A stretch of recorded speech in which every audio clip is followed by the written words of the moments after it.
8,560 pounds, and I almost want to say only 8,560 pounds because considering the size of this RV and the fact that it's triple slide and it's only 8,560 pounds, that is surprisingly light. A big, beautiful, extremely well-kept triple slide. I don't know if I want to call it a front kitchen, middle lounge, whatever the case may be. Triple slide, gorgeous Outback coming in here at Advantage One. It does not appear that you are inheriting someone else's problems. This is a very different floor plan, and I like it. And I hope you appreciate how fair we are here. For instance, just down the street at Haylet RV, we don't sell the Keystone Outback series. We sell its very close sister, cousin, whatever, the Cougar. So I know the construction of this RV very well, but Outback, Cougar, they have their own design teams, their own floor plans, their own everything different. They just kind of share a rough skeletal structure. And I still speak very highly of this brand. And this model in particular, the folks that took care of this, they knew what they were doing. I love the very unconventional nature of this floor plan. And that is really what Outback does best. Outback has really evolved into a very interesting brand that I think is very fun. Again, even though we don't sell it at Haylet RV, I think these are very fun and very cool to go through because they are never the same as anyone else. Like so often in the RV industry, everything looks homogenized. Everything looks the same. You see the same layouts, the same front kitchens. I've never seen anything exactly like this. And it's weird how through the years, the Outback series that we're looking at, they have kind of inherited some DNA, a little bit from their origins as Outback. Actually, way back when in 2003, it was the Keystone Lightway Outback. Lightway was the ultralight division of Keystone. They just eventually phased that name out. But they've inherited some DNA from that, from Cougar, from Montana, from Fusion. It's this very interesting amalgamation, like the greatest hits list of so many things that have come out of Keystone. And it shows. That is an 8 cubic foot two-way absorption fridge, by the way, but I do like those metallic faceplates on there so they're magnet friendly. That's a handy thing when you go to a park you're unfamiliar with. You can grab a couple of the flyers. And this right here, this is a fifth wheel kitchen. Like if you remember the old Cougar 327 RES fifth wheel, if you stopped at that TV, if that was the rear wall of that Cougar fifth wheel, that's very similar to what this would look like. I've seen this kitchen before. I love this kitchen. I love that wraparound peninsula countertop. And what's interesting is if you're noticing, the kitchen is one big super slide that also encompasses that hide-a-bed over there. And then it telescopes. This L portion of the countertop is actually fixed in place. And then that raised level actually slides on top of it. It's very different, very fun, very cool. Again, nicely executed, very clean execution too. If you weren't aware of what I just shared with you, you probably wouldn't pick up on that fact too readily. Nice solid surface countertops here. And one thing you haven't seen, you're like, maybe the kitchen storage is a little lacking. I see where there's a bunch of drawers. But bam! That's like a virtual walk-in pantry. But again, it's the devil's in the details. These shelves are intentionally left just short so that if you want to put a broom hanger on there, you can't. And wouldn't you know it, that's exactly what the previous folks did. Although with those 3M command strips, you could peel that off there if you don't want to. But it is very, very handy to have that there. And this is an interesting, like, not full super slide, but not just sofa slide, like a 2/3 slide. I don't know, by the way, if that's the original factory furniture or if these were some aftermarket swap outs. I'm not sure. They're nice. And what's cool is how they match. Like, until I kicked the legs out on that chair right there, it was not obvious to me that that was a theater seat and this is a fold-out sleeper sofa. I noticed that little pull tab on the front that helps you flip it into sleeper mode. And I was like, oh, like this is smart. So again, I don't know if that was the factory stuff. If it wasn't, wow, they color matched it and decor matched it extremely well. And I tell you, the campsite cook, when it comes to entertainment time, you often get ignored. I do not feel that is the case here. Actually, I almost feel like the kitchen is the best seat in the house. But that's what's interesting about this. You have some very inward focused fun seating where you can sit here and chit chat with one another and really get to know one another. But the kitchen is not like excluded from the action. But due to that peninsula countertop, it has a very clear division of like kitchen versus living. And what I really like about this, like it's got a clearly defined living room. You've got your obviously defined kitchen, but in a way, you almost have like a clearly defined dining room too. So if you're wanting to get some family and friends around the table, you want to sit down, shoot the breeze, chew the fat, have a drink, play some cards, make a puzzle, something like that. This is cool. This is very cool. And just to give you an idea, for entertainment time, that TV can swivel around, so you're not constantly cranking your neck. As we roll back here, we actually go right through past the in-command system, which Outback was one of the early adopters of in-command. Like Cougar does well, not something very similar. They do the same thing over here. So again, a system we're very familiar with and can help guide you through if that's new to you. And sometimes it doesn't have to be fancy. Sometimes it just has to work. The folks wanted the door to stay open, so they used one of these little bungee job things right here, which is a technical term, by the way, bungee job. I had to go to RV nerd school for at least tens of minutes to grasp that higher level concept. And you know what? At a glance, you might say, oh man, it's a small shower. No, it's a bigger radius shower, and it has a taller radius roof. It's just tucked in that corner between a nicely sized sink and medicine cabinet and a big linen cabinet to our right that I will get you into in just a second. But when you get out, notice there's no floor vent right here, no little, like pee-pee trap for the little boys who maybe aren't as good at aiming or something like that. That's, not the most pretty thing to talk about, but it happens. That's what happens in the bathroom. I'm just trying to be real. Sorry. Porcelain foot flush stool there. And again, if I swing you around the corner, not a lot of bathrooms have this kind of space right here. And actually, this sort of reminds me of something like Rockwood would do. Rockwood's very good about bathroom storage like this.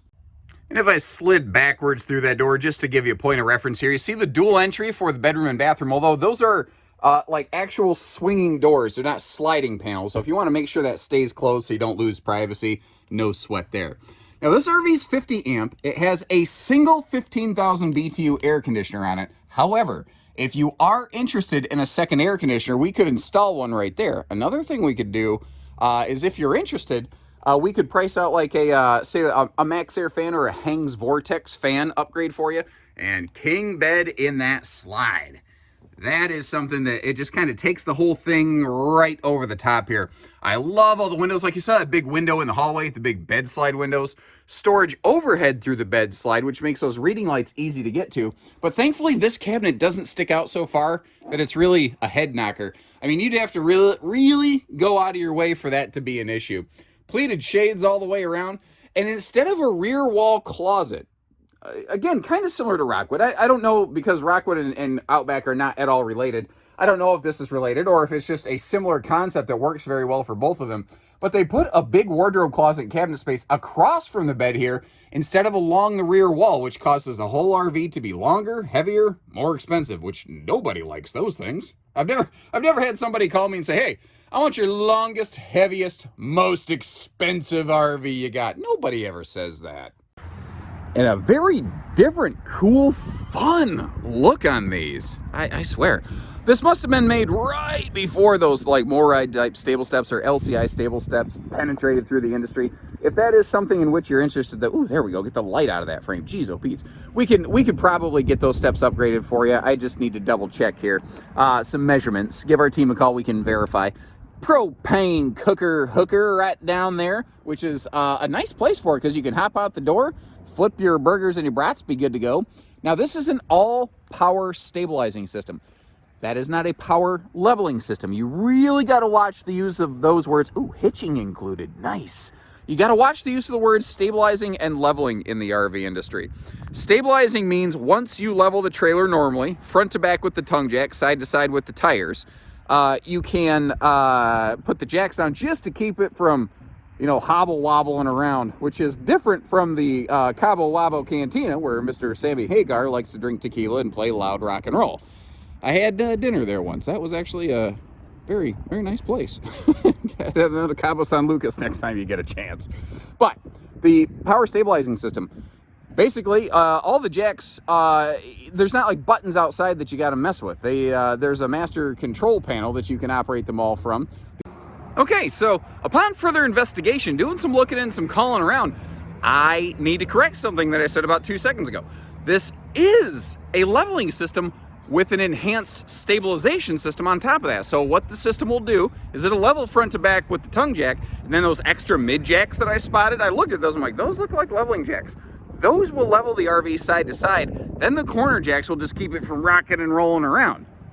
So this does have a full auto leveling system. Apologies, I just missed that my first time through because the sticker says stabilization system, which obviously doesn't mean leveling, it means stabilizing. But it has both. So there you go. I stand corrected, and if I make a mistake, I'll always do my best to point it out, make sure you can get the best information. The underbelly of this is enclosed, heated. I will have to verify the time in which this RV was made to know if it is what people call 4 seasons or not. And in case you're wondering, I think this is probably the best place to pause and address the fact that no, I don't really consider this half-ton towable. The weight you hear, 8,500 pounds, my half-ton can pull 12,000 pounds sometimes. Sure, yes. The hitch weight on this, with slides on or in front of those axles, the hitch weight of this is pretty hefty. And it's long. It is long, ladies and gentlemen. So I don't want you getting into a pinch. There is, wow, I missed that before. Tucked over here in the shadows, there's another set of stabilizer jacks and midships. That is awesome. That is awesome. I don't know, there's a reason I'm getting all excited about that, folks.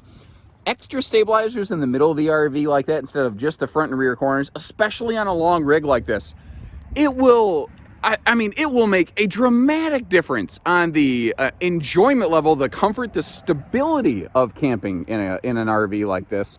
It will take nearly all of that wiggle, wobble out of the RV that we talked about, the Cabo wobble. Cargo rack on the back. If you're traveling, I'd say a great place to put bikes, but even if you're at a parked site, I still think it is, because if you tend to have bikes like strapped to the camper when you're away, if this is at a seasonal site, you just want to leave it parked somewhere, let that beautiful front windshield overlook like a lake or something, people don't tend to mess with stuff when it's strapped down, but if it's just laying on your campsite, they might take it for a joyride, And climbing up that rear folded ladder, we'll say I did it the OSHA approved way. Everything up here looks good. At worst, it needs the slightest of not even a big, just a hose bath. All the sealant looks good. If I'm just going out of my way to find something to just nitpick, there's a slight amount of sun kissing on that AC shroud, but folks, that's it. I always look through this stuff and I'm like, all right, when's the bomb gonna go off? It hasn't. It ain't. This is all there. This is all there. This is fun. Like I said, with that front windshield, if there is a site where you want to just be parked sometime, you want to be able to look at some just amazing scenery. Not a lot of RVs have a good windshield. Of course, as I say that, there's 2 RVs with nice windshields parked right there. And then as we scan around, here's one. So maybe they're becoming more common and I'm just wrong. Not to mention, I guess motorhomes have. Okay, so here's what we're learning. I stand corrected on several things today, but I'm okay with that. My goal is to get you the best information. If that means sometimes I got to point out where I missed something, then so be it. But as you can see, if this one's gone, if this is sharp, I do not expect this to hang around long. Give our team a call and we will get you camping with something else. Our inventory here rotates borderline violently. We've always got something new rolling in and out, so give us a call. Take care, stay safe, have fun, and have an A1 day, everyone. Whew, a little windy there.